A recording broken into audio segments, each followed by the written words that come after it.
Hi everybody, welcome to the Mom Series of This Understanding of Multiplicity. My name is Maria. Welcome to my channel.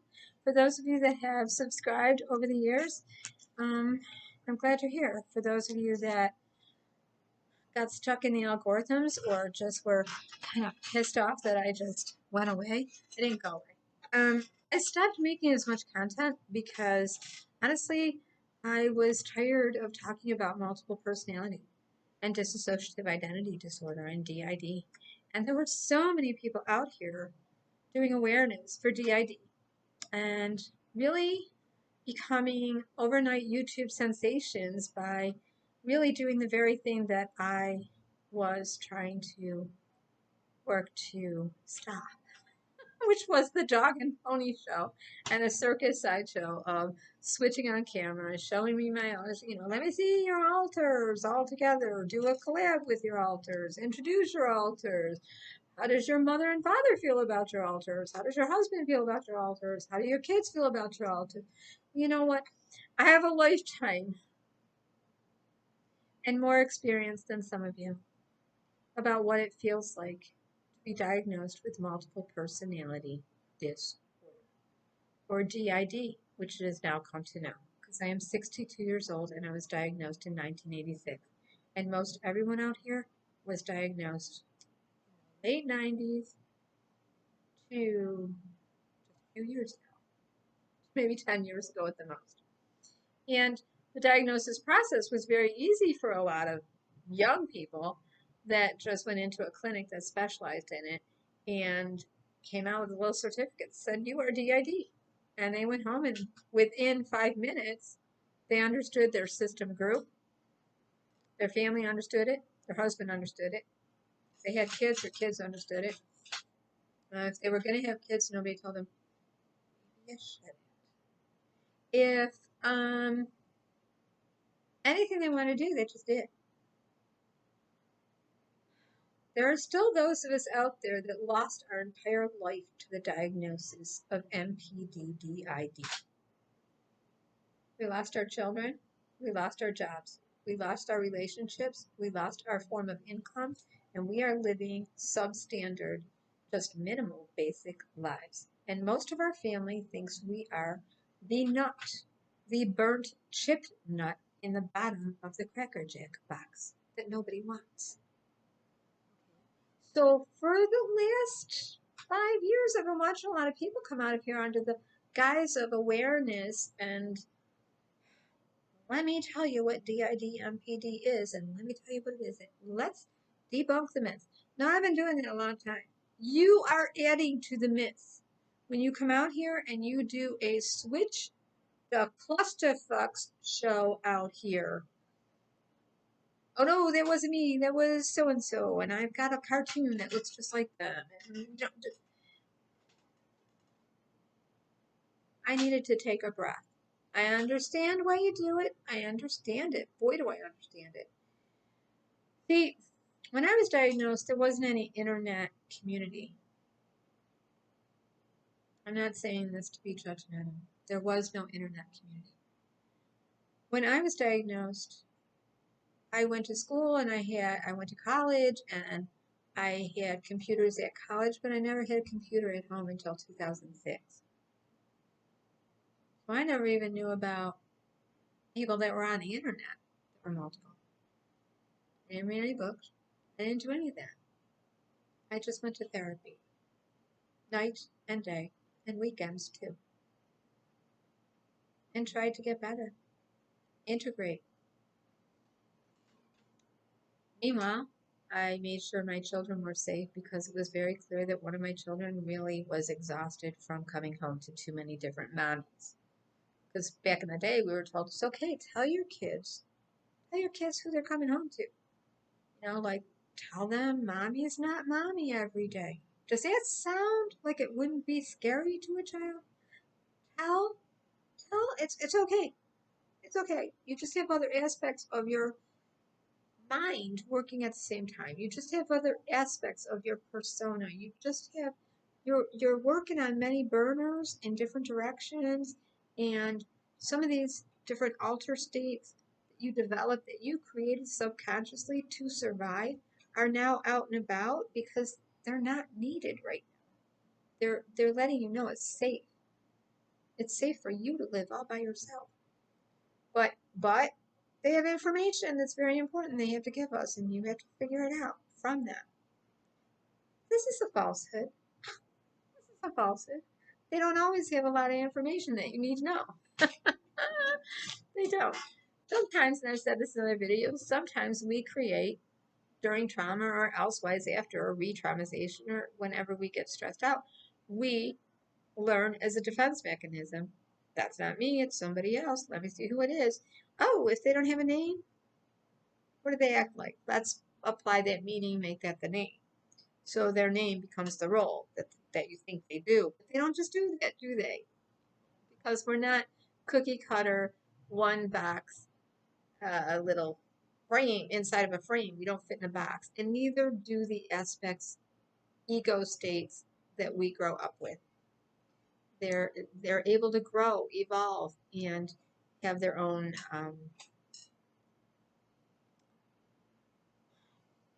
self-actualization. And so once we know that, you're just breathing more life into them by inviting them to be a big part of your life.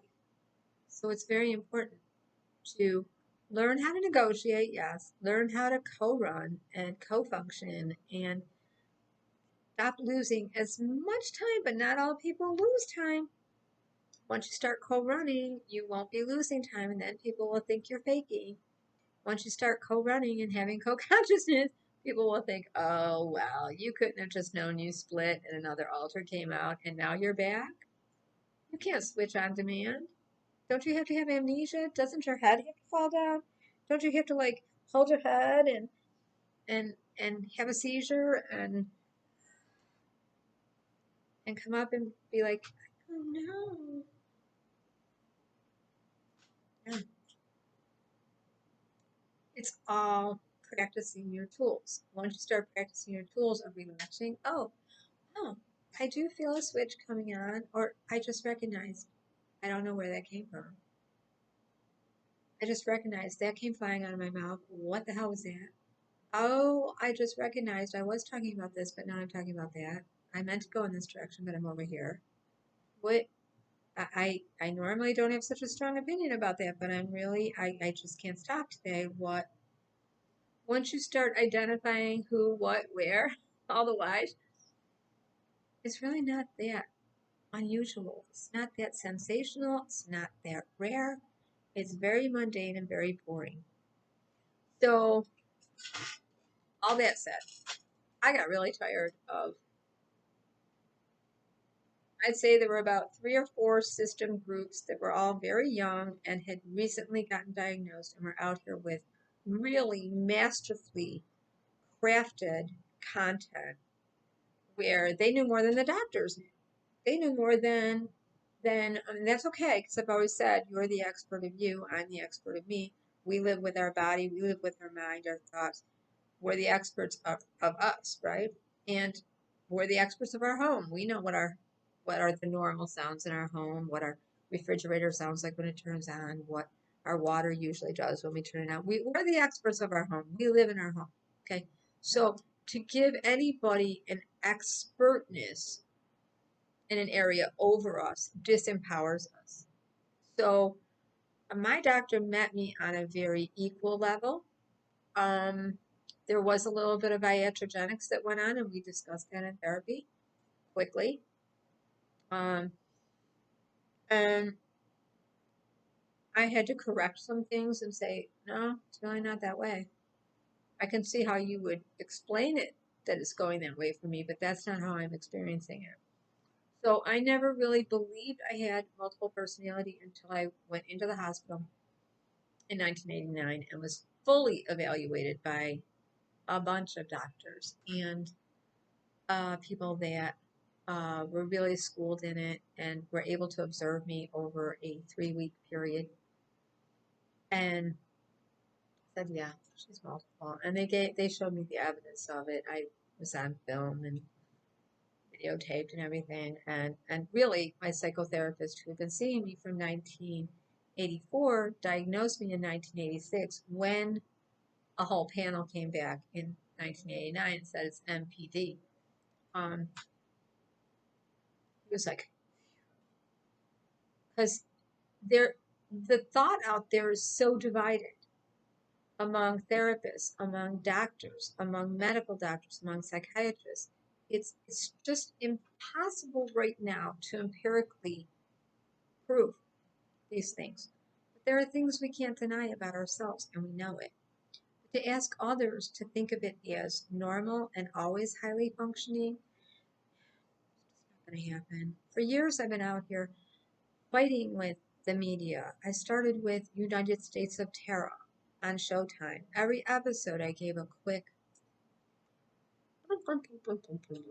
this I could relate to. This sort of makes sense. I can see what they're doing there. Why is that happening? Oh, here comes the crazy. Now yep, they're up in the ante because you know what? People wanted to watch the crazy. When they started to normalize Tara and her family, and her daughter and her son really understood the different alters in her system, and her husband did, and her sister, and everybody started to accept Tara went through a lot of trauma in her childhood and again in college, and created all these different aspects of herself to cope, and that integration doesn't always work, and that nobody really knows what it looks like. And when they started to realize that Tara made more sense than the family did that was dysfunctional and still sick, there wasn't really anywhere to go with that show but off the train, off a train wreck, train track with it. Just ride it off the train track.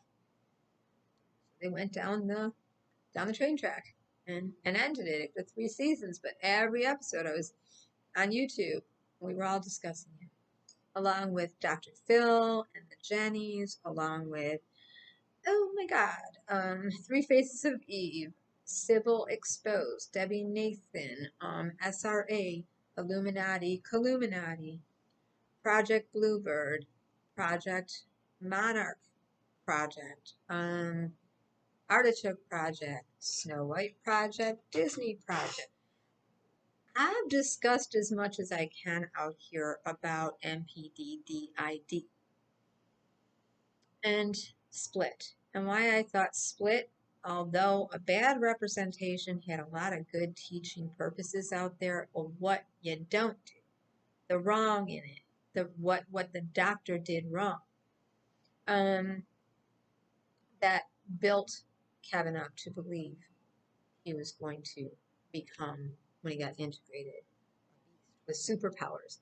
And how Casey, and I've talked about this many times, learned from her past trauma how to live, how to survive. So trauma survivors know how to survive. And at some point in my life, I have actually turned around and said to God, I know I've asked you why, but now I say thank you for that trauma. Thank you. Thank you for that tumultuous, traumatic childhood that I had that went on from 0 to 17 with no let up. Just dominoes upon dominoes. Like, think of a spine just being compressed. That was me. By the time I was 17, I was just like, and I just wanted to emancipate myself and get away from everyone and live. And just about the time I was living, should have been the happiest time of my life, going to school to be a social worker, working full time, newly divorced, but happy. Okay. I mean, not happy that the marriage didn't work, but doing okay. Beautiful children, living a good life. My health fell apart. My physical health fell apart. Things like, you have meningitis that we only find with men with AIDS. Your leg's not working now because you have meningitis. Your bladder's not working now. You have to self-cath. Oh, we have to do a hysterectomy too. Oh, you have this tumor, that tumor. I was just falling apart physically. And it wasn't good for my kids to come home to a sick mom. And now that I was in pain and sick, all these flashbacks and all of it was coming back to me. reacting to everything. As long as I could keep moving, as long as I could keep going to school, college, get my master's degree, get my social work degree, go to be a caseworker, a child protective worker, a foster care worker, as long as I could be a transitional home caseworker, work with the homeless here, there, and everywhere, as long as I could keep going, be a teacher, special ed teacher from kindergarten to sixth. Yeah, I was a teacher. As long as I could do that in a school, in a classroom, as long as I could do everything I was doing, work in a daycare, as long as I could do all those jobs, I was okay. But when I had to come home in pain, in bed, in pain, with IVs, with drugs going through me, unable to walk, unable to get away, in a brace, in a wheelchair, having to cath myself to urinate. When I got physically ill, then the mental broke down. Okay? So I lost a lot to this diagnosis. So it's very hard to watch people having fun with it out here. Okay? So I said all that to say a lot of the people that were having fun with it and were making money having fun with it are no longer out here. And I was just waiting. And they made good content. And I do think that there are issues that some of these people have, mental health issues, and I feel bad for them. And they need help. And I feel bad for them. But I am glad they're no longer out here representing MPD DID. And for those of you in the community, you'll know who it is. I don't care how much good content they gave you or how much fun you had watching them change their makeup, their hair color, and all their other fastidia things. That's not what it is. That's not what DID is normally. That's not what the normal DID MID presentation really is. Okay? So I respect the people that backed out on their own. They realized they were being mentally harmed by being out here. And I respect the people that backed out because they were kind of pushed, like told, you really shouldn't be doing this. And they left. I respect that they backed up. Now, one gal came back out that left, and she made a video about Billy Milligan, cases of Billy Milligan, and how Apple TV podcast was going to air The Crowded Room and have some actors on board, and the director of A Beautiful Mind. He had this idea that he could do an anthology of episodes of for awareness for mental health and living successfully, of people with different mental health disorders who rose above their disorder or were still struggling with it daily, but were still successful. They chose to use as their debut opening show The Crowded Room, Billy Milligan's 24 personalities. Now that is not something, and I agree with Wynn on entropy system. I agree with Wynn. I don't want to see Apple Podcast coming forward with A Crowded Room. For years, those of us in the multiple community have heard about James Cameron was making a movie with Leonardo DiCaprio was going to play Billy. Even when Billy was still alive, we were waiting way back in 2006, 2005. Okay, James Cameron's got this movie he's going to make, Crowded Room. Leonardo DiCaprio is going to be Billy Milligan. Okay, well, Billy had a problem with that. And he sued James Cameron. And James Cameron, it just went back and forth. And he bought his own production company. And then Billy died. So here's the story of Billy. He wasn't successful. He wasn't a successful DID or multiple person.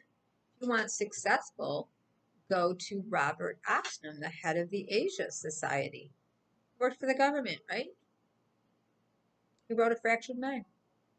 Go to Herschel Walker, who's running for a senator right now, who's a Heisman Trophy Award winner, NFL player, Fortune 500 20 times over, businessman of several businesses, motivator, speaker. These people have done awareness that is positive.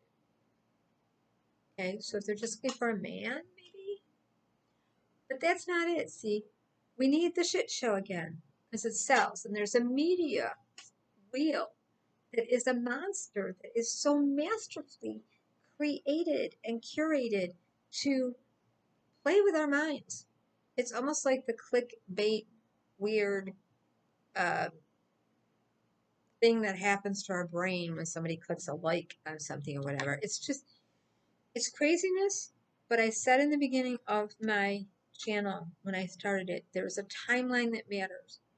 The media will romance a thing, bring awareness campaigns under the guise of education and under the guise of there's an epidemic going on. There's an epidemic of trauma going on, post-traumatic stress, trauma. We've been hearing about trauma big time since 2000, what? 911. Trauma blew up. Lots of money to be made in trauma. In the 80s and the 90s, it was the daycare scares and MPD. It was horrific abuse, churches, and SRA and daycare scares. That was it. Cults and all this stuff is going on. That was the pain. Okay? Now it's trauma. There are times when the media jumps on something and it's synchronized news. It's synchronized with the AMA, the APA, the government, and all the major TV channels. And they will all get on a campaign along with the politicians to let's get after that epidemic of opiates. Let's go ahead and legalize cannabis. It's good for everything. It cures everything. I'm allergic to it. It doesn't. I can tell you I'm allergic to it. It doesn't.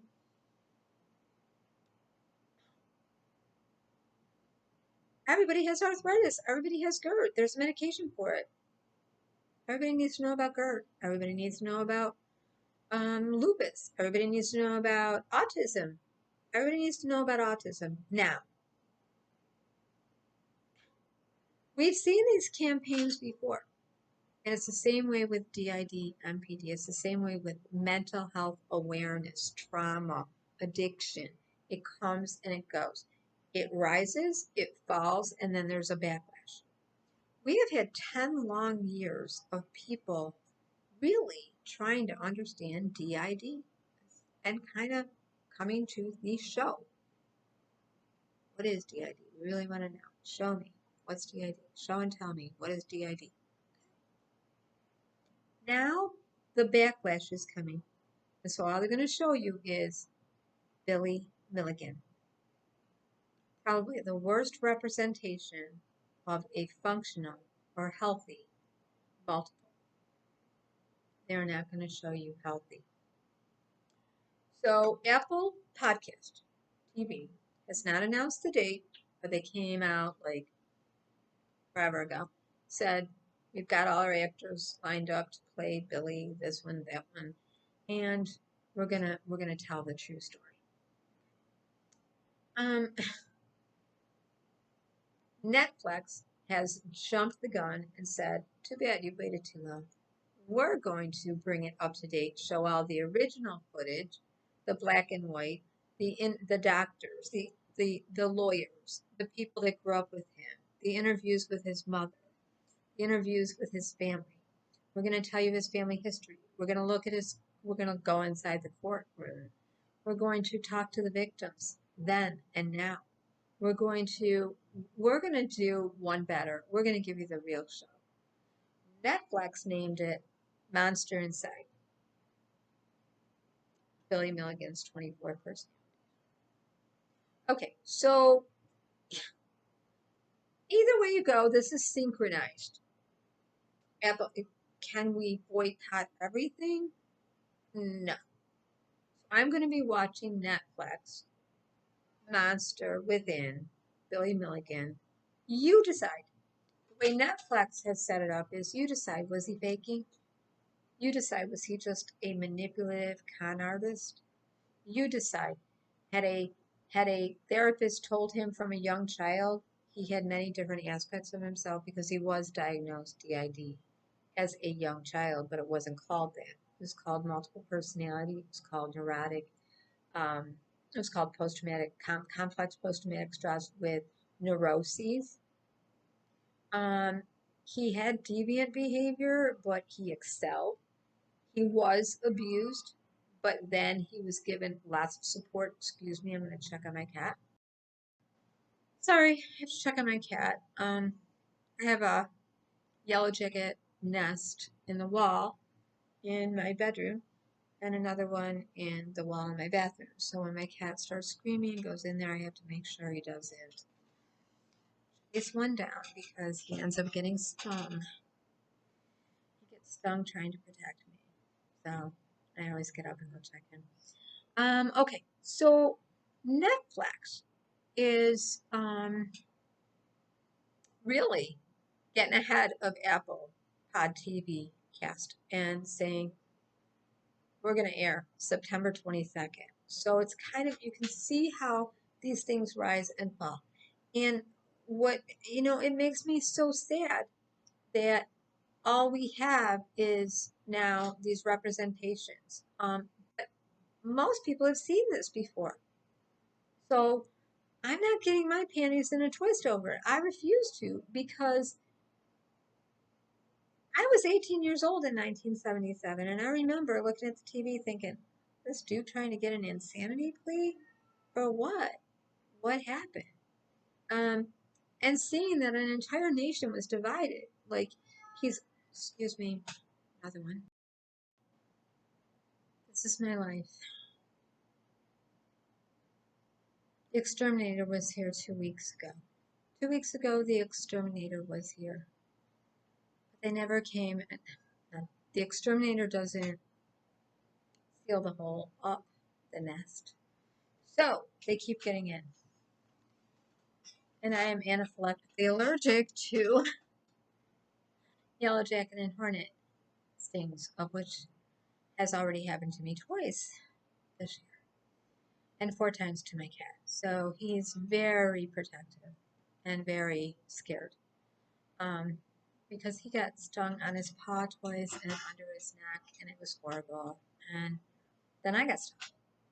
So it's just not, we have more in the house than we have outside. I could walk around outside all day and never run into one, but every day, 2 or 3, I'm getting in. Again, even after they treated, because it rained right afterwards, number 1, and number 2, the gentleman that treated the nest said, I'm going over to the office to tell the office what the maintenance needs to do to seal up the nest.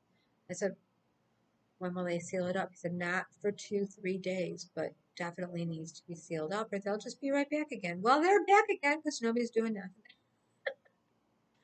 My life. All right, so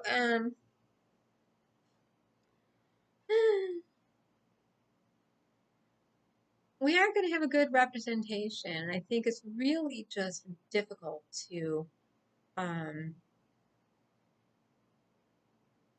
to have it both ways. I think the best thing we can do is go out and live healthy and our best life and not worry about what people think. I know I spent from 2009 fighting against every media portrayal that didn't get it. And then one day I woke up and said, they wanted to look this way. And the people that are out here trying to debunk the myths are not helping the situation when they come out here and give people what they want. So if you sign up to watch the crazy, if you only want to see the sensationalism of it, because it is so ordinary, is it kind of sensational that somebody got off on an insanity plea? claiming multiple personality, first person in history to do that. He has landmark, it's historical. Is it good? No. We all know about system accountability. Here's the thing. I don't believe, or we should know, I don't believe that Billy Milligan was truly multiple to the extent that he was not aware of what he was doing. In fact, I think he planned to use his multiplicity to do exactly what he wanted to do. So, as the case goes, Billy had 24 personalities that integrated into the teacher. And within those 24 personalities were the undesirables and a person that liked to steal and would use guns and would assault people to steal, and a young kind of deviant lesbian who just wanted to have affection and attention from other women. So the thought was that the female persona alter kidnapped 3 young women at Columbus, Ohio campus, college campus, kidnapped them, held them, raped them, would not let them go, and then and stole from them. But the other alter stole. The female just wanted to have sex. So they were working together. But Billy was just, I don't know, I didn't do it. Right? But what I find the most interesting about this case, and always had, is that Dr. Cornelia Wilbur was really the deciding factor, being the expert on the case. She is also the doctor that made Shirley Ardell Mason famous in the AKA Sybil Dorset movie. I would like a movie or some documentation to be done on Dr. Cornelia Wilbur, because after Dr. Wilbur diagnosed Shirley Ardell Mason, there's been what's called the Wilburian trauma model, and that's all we've seen. When there was a lot going on with Dr. Cornelia Wilbur. She was very flamboyant. She came from a very scientific upbringing. She wanted to be very respected, a female in a male, very heavily male-driven, science-minded community. She wanted to follow science and go beyond psychiatry where it was at right then. And she ended up being called a hysteric herself, seeing in patients what she wanted to see, mothering them. Dr. Cornelia Wilbur ended up being the consultant who helped the other 2 psychiatrists diagnose Billy as truly multiple. And that's when the judge believed it was multiple. And that's when the jury believed it was multiple.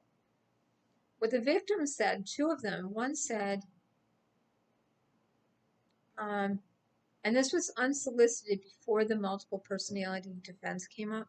One said in her interview, when she was reporting her rape, she said he was so strange. At some point, it seemed like I could get away from him, and he felt like it seemed like he was ashamed, or like he was even an effeminate kind of real, like wanted to take care of me, then ashamed and embarrassed, and like a child. And so she saw changes happening. They noted that. The other victim said it was so wild, like he was talking in an accent one minute, and a really thick accent, and really rough with me, and then very polite and almost apologetic and soothing. And if I had met that man at another time in another situation, I would have dated that man. Other one, and So the victims themselves, unsolicited, said, this is how he acted. The detectives said, when we went to pick him up, this is how he acted. But in the car, this is how he acted. But at the jailhouse, this is how he acted. So they're leaving it up to the audience to decide once and for all, did Billy Milligan get away with murder? Because he was missing for 10 to 15 years after getting out early from the hospital on good behavior. He just went missing. The authors that made books about him, the doctors that took care of him, the lawyers that went to bat for him, his mother that never stopped sending help and support and never stopped agreeing, yes, the men in Billy's life were not good role models. His father killed himself at a young age, that she knew that Billy, he killed himself. He was a drunk who killed himself. And that she knew of one event of really bad abuse, and that then the stepfather did, that she married another man later, and she knew of one bad time. So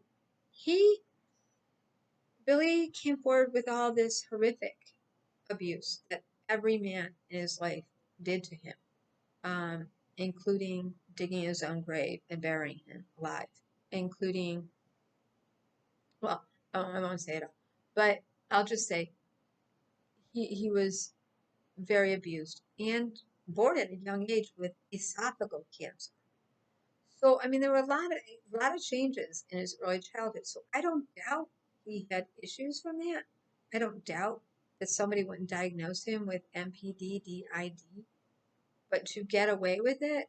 And here's the thing I wished with Billy Milligan, that he would have made some attempt to have system group accountability and say, I'm sorry for what I and my body did to you with my alters controlling it.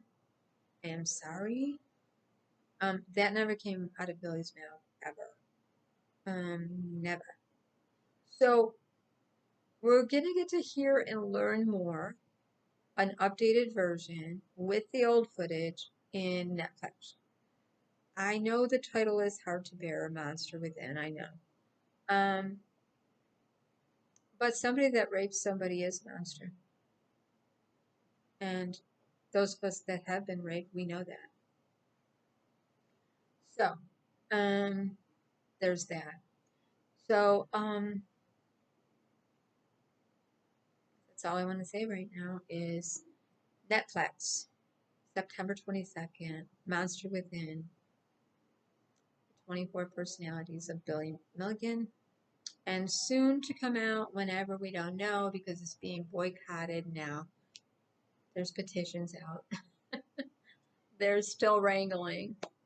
But Leonardo DiCaprio and James Cameron are no longer a part of it. But I'll tell you something. If they debut with Billy Milligan under the clickbait view of catch view bait blah of come watch us show you some mental health conditions that people have survived and thrived and been successful with, then Billy Milligan is not the person to put as a successful survivor, because he raped 3 women. He kidnapped them. He beat men and women with armed things and guns. He stole. He went to jail a lot. He went to a lot of mental health hospitals. And then, when he got out on good behavior, he disappeared. He never kept in contact with his mother. After taking a whole shitload of money, pardon my language, from his mother to start his own production company, he just never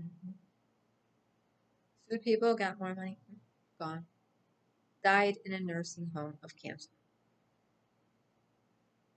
That's not a successful life. So Apple TV Podcast has to change their whole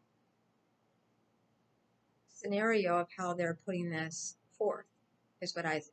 Now, to the people out here on YouTube that are wanting to talk about having MPD, DID, or whatever you're calling it these days, because only the name changes and the belief in it and the non-belief in it and the romancing of it and the backlash of it.